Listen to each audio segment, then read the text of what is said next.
Oke, hubungin aja Andre Stinky. Akhirnya tugas kreatif dong hubungin artis, cari artis, tugas artis. Kang Andre ini hadir di Trans TV, bisa nggak jadi bintang tamu acara Lenong Nyuk gitu. Akhirnya setelah dipaksa, akhirnya dia mau gitu.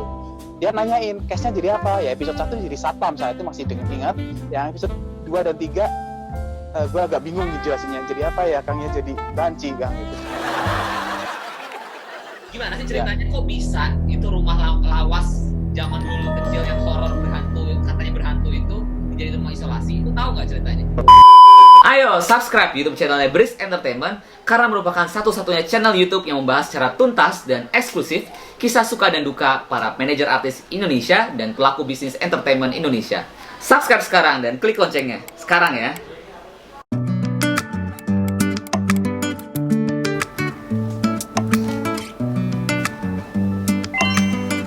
Hai Briser, apa kabar? Masih kembali di YouTube channel gua, di YouTube channel Brisk Entertainment, yaitu di segmen Ngobris, Ngobrol Hits. Tapi gua ngobrol sama siapa ya? Oke, karena sekarang lagi work from home, jadi semuanya kerjain di rumah dan juga untuk collab-collab yang nggak mungkin gua keluar. Jadi ini adalah salah satu alat yang bisa untuk berkomunikasi ngobrol gua kali ini, yaitu laptop gua. Gua akan pakai aplikasi Zoom. Gua akan ngobrol dengan siapa? Mungkin Briser udah pada tahu, sekarang lagi viral di pemberitaan ada salah satu rumah yang katanya rumah hantu, rumah angker yang sekarang dijadikan tempat isolasi buat warga yang masih bandel untuk mudik dan jalan-jalan tanpa mengisolasi diri di rumahnya. Yaitu rumah di daerah Sragen. Kebetulan pemilik rumah ini adalah temen gue. Dan waktu itu dia sempat bahas tahun yang lalu di YouTube channelnya dia tentang si rumah Londo ini yang di daerah Sragen yang katanya memang angker banget. Gue mau ngobrol sama dia sekarang, dan kebetulan dia itu adalah orang di belakang layar dunia entertain juga dulunya. Jadi dia 10 tahun kerja di TV, dan dia adalah orang yang pertama kali membawa atau menemukan lah Eli Sugiti yang sekarang jadi pelawak viral itu, dan juga yang pertama kali membawa Andre Stinky ke dunia lawak. Yang namanya Andre Taulany waktu itu. Di programnya dia yang Lenong Nyok. Pertama kali Andre Taulany muncul menjadi pelawak yang sampai sekarang jadi sukses menjadi pelawak terkenal ya di mana-mana ya. Gue mau ngobrol sama dia, yaitu temen gue namanya Hadi. Dia sekarang udah stay di Eropa, udah nggak di Indonesia lagi, udah kerja di sana. Gue akan ngobrol sama dia via aplikasi Zoom. Gimana ceritanya, ngobrol seru-seruan sama dia juga. Oke, let's go Mister. Gue kontak dia dulu ya.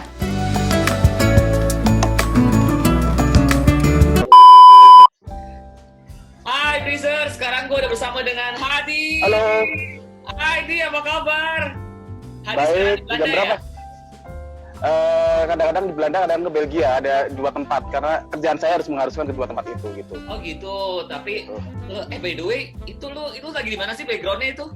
Sekarang aku Di airport? kayak gue aja ya. Gue lagi di Utrecht. Di sini gue lagi di di mall Utrecht. Jadi di pandemi corona ini sebenarnya Belanda itu tidak di lockdown 100% ya. Bahkan sejak di Perdana Menteri Mark Rutte itu ngasih peringatan ke kita cuma disuruh sekolah suruh tutup, dan Horeca itu hotel, restoran, kafe itu juga disuruh tutup sih. Jadi tapi makin kesini banyak yang nekat ya. Kalau kalian bisa ngelihat ya, bentar saya putar kameranya ya. By the way, Ya. sorry deh, kok lu nggak pakai masker sih, Di? Kalau di Jakarta semua orang pada maskeran, pakai muka tutup muka segala macam. Iya. Di sana emang nggak pakai Iya, masker? di sini memang tidak diwajibkan untuk pakai masker sama sekali. Jadi semua orang di sini tidak ada yang pakai masker. Bahkan orang-orang di sini ketakutan kalau ada orang yang pakai masker, mereka dikira sakit karena hanya orang sakit aja yang diperkenankan untuk pakai masker gitu. Jadi kalian bisa lihat nih di sekeliling mall ini banyak orang yang nggak pakai masker semua. Dan toko-toko udah pada buka juga, tapi toko-toko itu di pintu masuknya itu dibatasin ya. Setiap tuh lihat, itu ada pekerja yang khusus untuk pada maskeran semua loh di sana. nggak pada maskeran semua, dan itu ada pekerja yang spesial khusus untuk membersihkan tangan kita sebelum masuk ke toko itu, dan semua pengunjung dibatasin nggak terlalu banyak yang masuk gitu. Jadi sekitar 4 atau 5 orang pengunjung boleh masuk. Kalau ada lebih dari 4 atau 5 orang itu harus ngantri dulu gitu. Gitu. Jadi apakah itu berlaku juga di Indonesia? Kalau di Indonesia Nggak tahu ya. Di Indonesia sekarang mana-mana orang pada maskeran, terus pakai hand sanitizer, dicek suhu badan. Sana dicek suhu badan segala macam nggak buat masuk ke mall lu? Nggak ada sama sekali.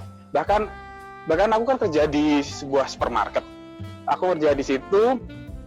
Sekalian ngomongin kerjaan saya ya. Saya kenapa? Nanti cut aja deh, saya dan gue di cut ini ya. Jadi kerjaan gue itu di sana itu adalah sekaligus chef, bikin resep-resep masak Indonesia, juga kerja di sosial media. Jadi selama pandemi ini restoran harus tutup kan. Gue bekerja di restorannya, ditutup, dan gue bekerja di sosial medianya. Jadi buat update tentang Instagram sama update tentang Facebook itu mempergunakan jasa gue di situ gitu. Jadi di supermarket itu pengunjungnya sehari itu bisa lebih dari 1.000 orang, dan mereka tidak menggunakan masker sama sekali, dan nggak ada physical distancing. Ada physical distancing. Kalau kalian bisa lihat di semua mall itu ada kayak gini, bisa lihat nggak sih? Iya, jaga jarak. Ini wajib ada jaga jarak gitu, semuanya wajib gitu.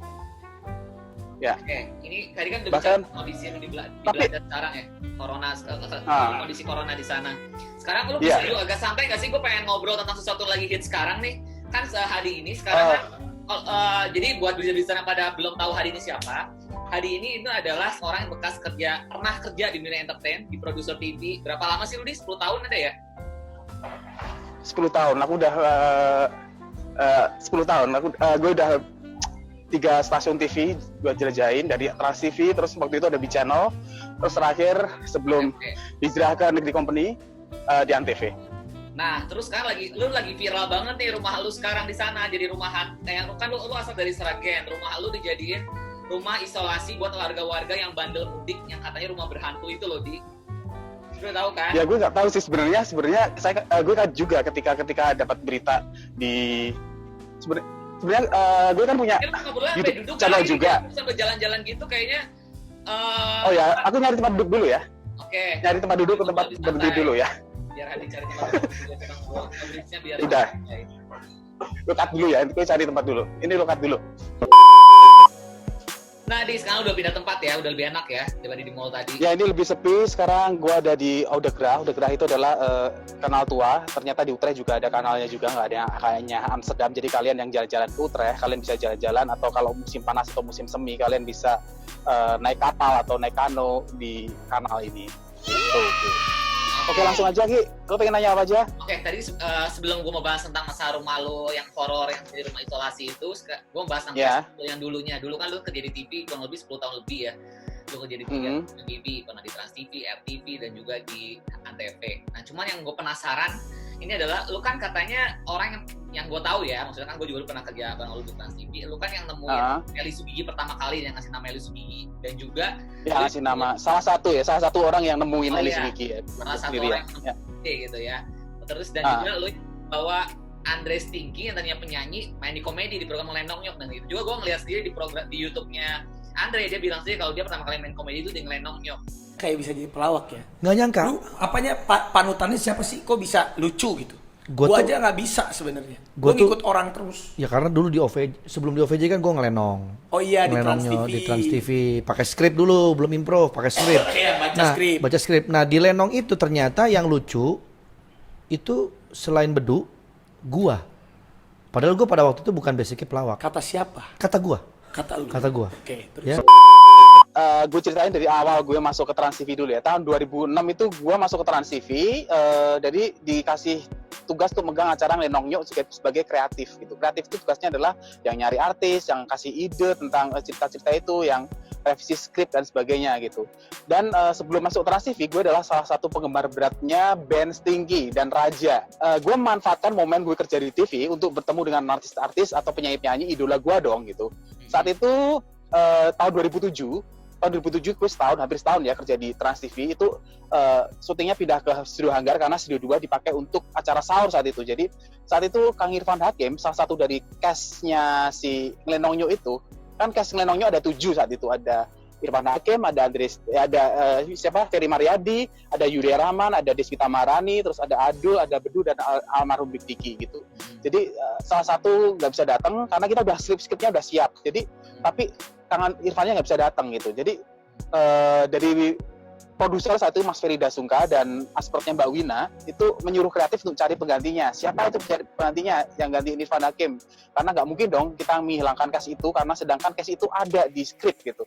Akhirnya saya, ini saatnya ya untuk unjuk gigi untuk ketemu sama artis idola gue gitu.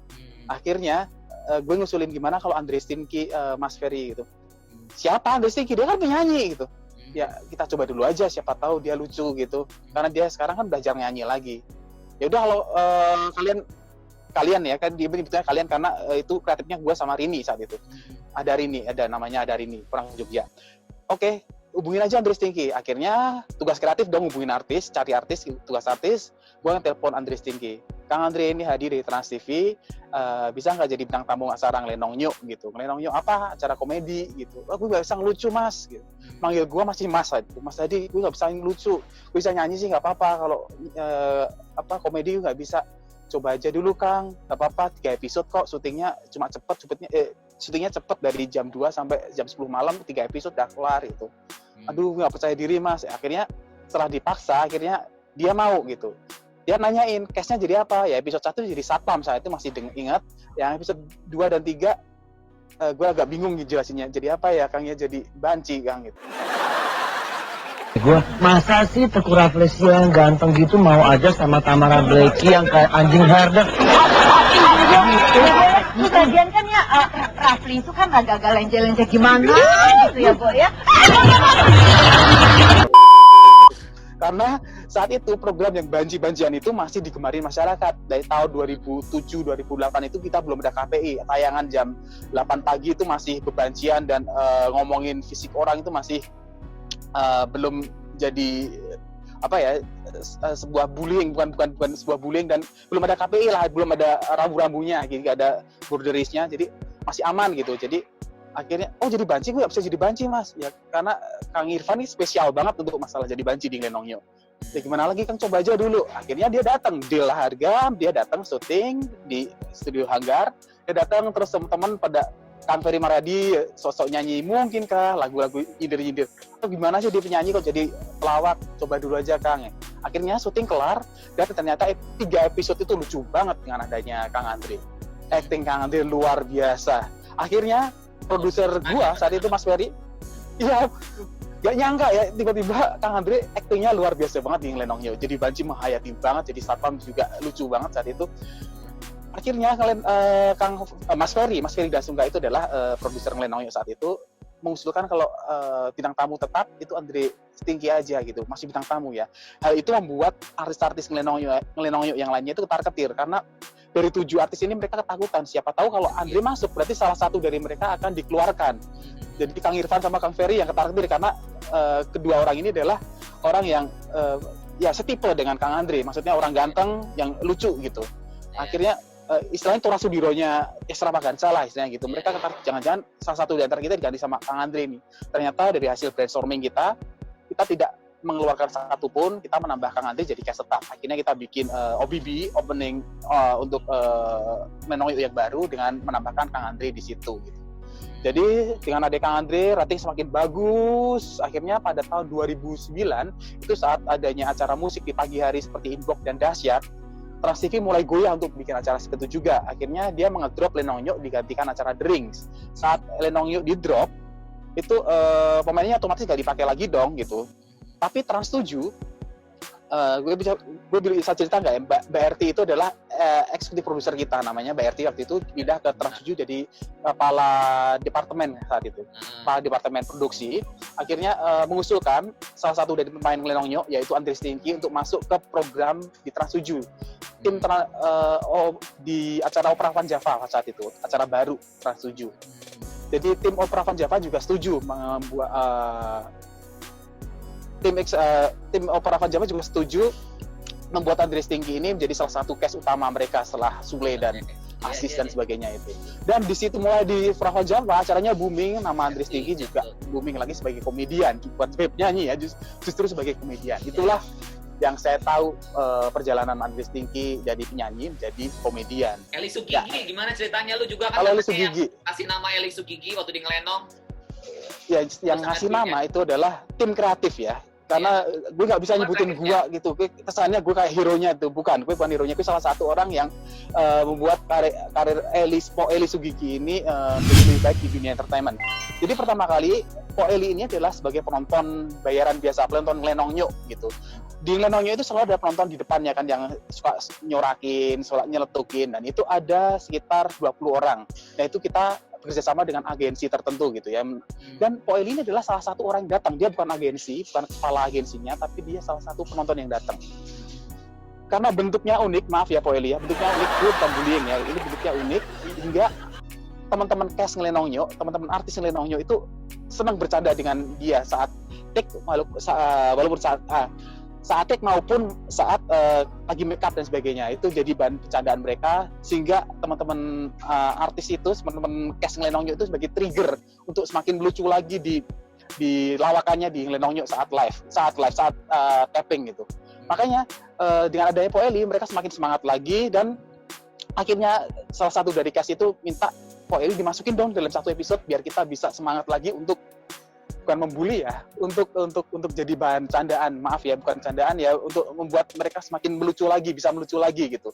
Akhirnya tim kreatif membuat episode yang banyak episode yang masukkan Po Eli di dalamnya. Saat itu Po Eli kita jadiin cast yang tidak ada dialognya, cuma kita memanfaatkan fisiknya. Kita jahat banget ya waktu itu ya.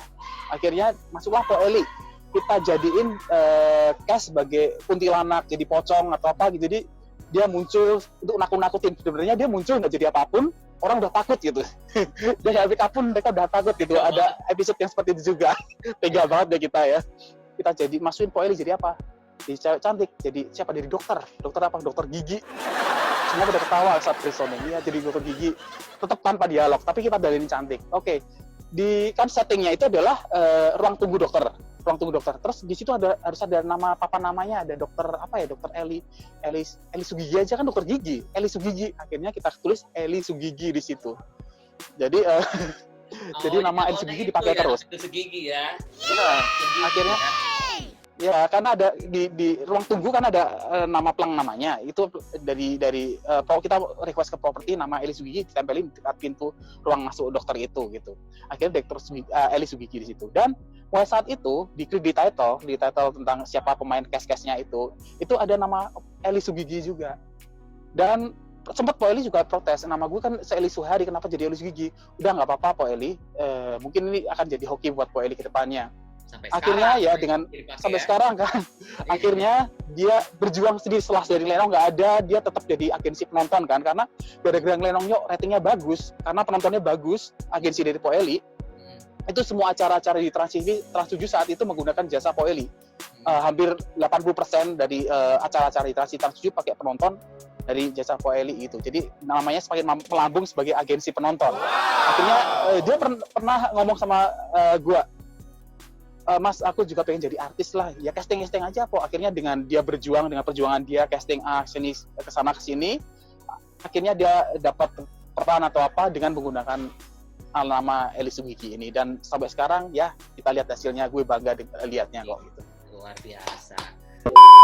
Sekarang kita mau bicarain lagi viral sekarang nih di masalah rumah lu nih, rumah Londo yang sempet gue lihat di YouTube channel lu. Oh ya, buat yang belum pada subscribe di channelnya Hadi, subscribe ya, Cas Ragentina. Di situ ada komen TJAH ya. Pakai T ya. Semoga ya lagi vakum ya, karena gue nggak ada waktu untuk ngedit ya. Next akan gue bikin, tapi bukan tentang horor-hororan lagi, tapi untuk jalan-jalan ke Eropa ya gitu. Cas Argentina. Cas Argentina, subscribe. Oke. Thank you. Dan gue tuh pernah lihat di YouTube lu setahun yang lalu lu bahas tentang masalah rumah tua lu dulu tinggal di sana kecil. Dan sekarang tiba-tiba rumah mantan itu, rumah ya. Iya, dan tiba-tiba sekarang rumah itu viral dijadiin rumah isolasi buat para pemudik yang bandel ke Jawa, katanya dimasukkan dalam rumah angker itu yang dimana itu ada rumah lama lu. Bupati Sragen punya cara unik. Mereka yang masih nekat untuk mudik dan melintas di kota Sragen harus siap untuk dikarantina mandiri di sebuah rumah yang angker.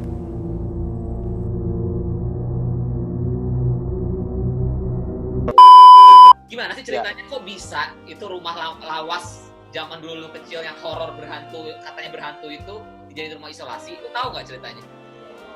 Sebenarnya gue taunya itu dari komen dari salah satu subscriber gue yang ada di Sasakitina itu tentang rumah itu.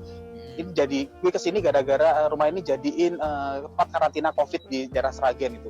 Gue jadi penasaran dibuka-bukanya ternyata bener gitu. Sebenarnya gue bikin video itu bukan gara-gara itu jadi tempat karantina. Gue bikin video itu jauh sebelumnya di lokasi yang sama, salah satu dari videonya dengan sekarang ini. Jadi gue cuma sharing aja waktu itu karena sebenarnya gue gak enak ya ini karena ngomongin properti yang bukan properti gue lagi, properti keluarga gue lagi gitu, properti orang lain atau properti pemerintah gitu. Jadi kalau gue ngomongin lagi sebenarnya agak riskan buat gue karena sebenarnya pemerintah atau warga sekitar situ pengen membuat kesan dari rumah Londo itu jadi bukan angker lagi tapi tempat yang nyaman untuk tempat wisata dan sebagainya. Karena gara-gara YouTube gue semua orang pada penasaran ke situ sebelumnya ya, sebelum ada kasus Covid ini semua pada penasaran di situ dan mereka uji nyali di situ. Kalau kalian search di YouTube Rumah Londo Udang Sragen pasti banyak video-video orang yang uji nyali di situ. Di sini ditutup ya teman-teman ya.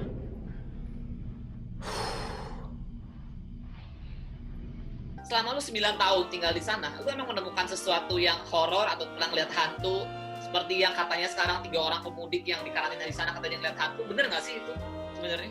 Oh sebenarnya yang saya baca, yang gue baca itu adalah di Sragen itu ada dua lokasi karantina. Pertama di Masaran itu adalah jauh dari Gondang. Sedangkan yang satunya lagi adalah kompleks Rumah Londo, di mana salah satu dari rumah itu adalah gue pernah tinggal di situ gitu. Yang udah dipakai itu deh yang di Masaran. Jadi di Masaran ini ternyata ada orang diliatin sama hantu gitu di situ. Itu bukan rumah gue. Rumah gue itu nanti gitu belum ada sampai saat ini 28 April 2020 ini belum ada pemudik yang di karantina di situ gitu. Tapi jadi akan di situ. Jadi di situ ada beberapa rumah gede ya. Salah satunya saya menyebutkan yang paling angker rumah gua waktu itu karena memang gua tinggal di situ gitu. Tapi yang tempat yang lainnya, rumah-rumah yang lainnya itu sama, bentuknya sama. Itu gue nggak tahu ya itu apa angker atau enggak, tergantung orang-orang yang pernah tinggal di dalamnya. Makanya gue menceritakan tentang rumah yang gue tinggalin aja gitu. Itu ya orang gue bilang di video gue kalau itu rumah paling angker karena menurut orang-orang sekitar juga itu rumah paling angker gitu. Sebelum gue dan keluarga gue menempati rumah itu gitu. Apa yang terangker yang pernah lu lihat selama lu tinggal di sana? Seperti yang gue ceritain di video gue sebelumnya itu gue juga menceritakan kalau tentang yang gue lihat sendiri ya. Waktu gue umur 6 tahun atau 7 tahun nggak tahu itu nyokap sama bokap gue itu pengen bikin foto keluarga lah di rumah itu karena fotografernya kita bayar fotografer keliling itu datangnya di sore hari, akhirnya kita foto di malam hari. Dan hal ini gue ceritain juga kalau di vlog gue. Jadi setiap kan foto pakai blitz, waktu itu kita foto bukan pakai foto digital atau apa gitu, foto pakai foto kamera biasa pakai blitz. Nah setelah kamera blitz menyala itu sepersekian detik di belakang gua dari kan gue nyokap gue, bokap gue sama kakak gue berempat itu setiap foto sekian detik itu gue melihat ada cewek rambut pirang, entah itu bule atau apa, rambutnya itu putih kayak nenek-nenek tapi bukan nenek-nenek sih, rambut pirang itu agak blond gitu, tapi mukanya itu gitu kayak di scream itu persekian detik. Pertama gak takut sih, kedua ketiga kan foto berapa kali kan takut, akhirnya setiap foto gue pakai bantal terus udah gue ceritain juga di vlog gue karena gue takut banget sampai nyokap gue marah, ini kenapa sih pakai bantal, udah bayar mahal itu pakai bantal segala untuk nutupin muka gitu. Gue nangis, gue ceritain semuanya, dikira khayalan anak kecil, tapi gue masih ingat walaupun itu kejadiannya sudah sekitar 32 tahun silam, tapi gue masih ingat muka si mbak-mbaknya itu seperti apa gitu Ki. Itu yang gue lihat sendiri. Serem, cantik ya, itu cuma kayak topeng Scream cewek tapi kayak topeng film Scream yang gitu, mangap panjang itu yang gitu, mulutnya panjang gitu. Gimana ya, takut anak usia 6 nggak ngelihat sama sekali. Tapi ya saat itu gue sendiri yang lihat, tapi setelah hari-hari berikutnya itu gantian kakak gue, nyokap gue yang kasih lihat, tapi beda cara penampakannya. Ada dari bau, ada cara dari pendengaran, ada dari bentuk, ada dari suara. Spesial dari rumah itu pokoknya. Rumah itu emang berhantu ya kata orang-orang yang sekarang lagi bicara. Ya karena memang sebelum gue keluarga gue pindah ke situ, memang harus disyaratin dulu gitu. Gue pernah satu episode di YouTube gue juga ngobrol sama bokap gue itu menceritakan tentang rumah itu kalau sebelum pindah ke situ ada ritualnya dulu. Ritualnya itu kayak si orang pinternya itu telanjang bulat jam 12 malam ngelilingi rumah, terus ngambil guci. Ada guci kecil ternyata di pojok rumah depan itu ada guci kecil isinya minyak wangi dan itu ada hubungannya dengan rumah itulah pokoknya. Katanya yang tinggal di rumah itu selalu sukses atau kayak pesugihan atau apa, tapi harus ada satu keluarga yang dikorbankan. Nah itu dibuang sama bokap gue kan nggak mau satu keluarganya meninggal hanya untuk tumbal biar karirnya sukses gitu. tinggal di rumah itu. Akhirnya orang pintar juga nyaranin untuk bokap gue menanam sesuatu yang ada di pokoknya di salah satu kamar kita punya 4 kamar besar. Salah satu kamar besar itu harus tanamin salah satu syarat-syarat biar penunggu yang gak kasat mata itu nggak ganggu. Dan satu kamar atau satu ruangan itu nggak boleh ditempati sama sekali, even buat tidur nggak boleh sama sekali. Kalau Gitu. ditempatin bakal digangguin ya. Kalau kalian lihat di channel gua di saat gue ngobrol dengan bokap gua, itu pernah jadi ponakan dari nyokap gua itu sama teman-teman ya pencinta alam ya, mereka dan nginep di tempat gua, kan itu dekat dengan Gunung Lawu kan, jadi nginep di tempat situ karena kita ada kamar, akhirnya kamar kosong itu buat tidur, dan itu diganggu sama orang-orang, sama makhluk yang kasat mata. Mereka teriak-teriak semalaman dan kayak kesurupan itulah gitu istilahnya. Ya sekarang aman kok rumah itu. Gue nggak mau buat kesan angker lagi ya, karena gue gak enak sama pemuda sama pemerintah kesana kalau gara-gara vlog gue rumah itu jadi tempat disinali dan sebagainya. Terakhir kapan lu ke rumah itu? Terakhir tahun 2000, gue pulang Indonesia itu terakhir tahun 2019. Itu gue kesana, gue pernah 2 kali kesana. Pertama tahun 2018 awal, habis itu 2019 kesana. Di 2019 itu udah jadiin cagar budaya. Jadi rumah gue jadiin cagar budaya. Sebelumnya 2008 itu masih planning kan, tapi sekarang udah bagus, lingkungannya udah diperbaikin bagus banget, kayak tempat wisata deh pokoknya. Tapi dengan adanya pandemi corona ini, justru pemerintah setempat sendiri yang membuat kesan angker itu datang lagi untuk memanfaatkan kesan angker itu untuk biar orang-orang pemudik pada takut untuk keluar rumah atau untuk mengisolasi diri selama 14 hari, isolasi mandiri selama 14 hari. Jadi tapi kan emang bener horor dia kan? Kalau denger dari cerita lu kayaknya emang horor beneran deh di rumahnya. Bukan takut-takut. Sebenarnya banyak gini ya. Sebenarnya di channel Caca Argentina ini gue pengen menceritakan banyak hal, masih banyak. Makanya di episode keempat gue bilang, di episode 3 gue bilang masih banyak banget hal-hal ganjil yang gue pengen gue ceritain. Tapi gue menyaring mana yang bisa gue ceritain, yang ini kalau gue ceritain akan menimbulkan dampak buruk. Jadi gue menyaring apa yang perlu gue ceritain, mana yang nggak boleh gue ceritain. Kayak ada penampakan pocong, bokap gue sering banget ketemu namanya pocong itu seperti mana di suatu tempat. Seperti apa? Gue gak, kalau gue sebutin kan, pasti orang-orang pada situ semua gitu. Bokap itu tuh semua dan itu nggak sih? Bokap? Apa? Bokap masih Kenapa? suka itu nggak? Masih pernah ke situ? Nggak sama sekali.